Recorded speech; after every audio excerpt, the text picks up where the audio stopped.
దర్శక ధీరుడు రాజమౌళి మహేష్ బాబు సినిమా ఎప్పుడు స్టార్ట్ అవుతుంది అంటూ మహేష్ ఫ్యాన్స్ ఎంతో ఆసక్తిగా ఎదురు చూస్తున్నారు. ఈ నేపథ్యంలో ఈ మూవీపై చాలా రూమర్స్ వినిపిస్తున్నాయి. తాజాగా మరో క్రేజీ అప్డేట్ వినిపిస్తుంది.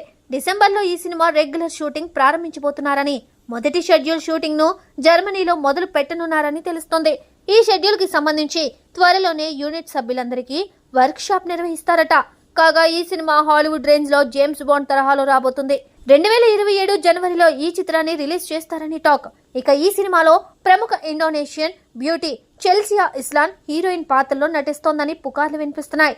ఇంతకీ ఈ వార్తలో ఎంత వాస్తవం ఉందో చూడాలి.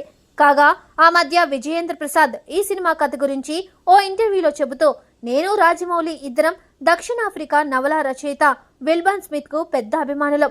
అందుకే ఆయన పుస్తకాల ఆధారంగానే ఈ సినిమా స్క్రిప్ట్ ను రాశాను అంటూ చెప్పుకొచ్చారు. కాబట్టి రాజమౌళి మహేష్ సినిమా ఒక అడ్వెంచర్ థ్రిల్లర్ గా ఉండబోతుంది.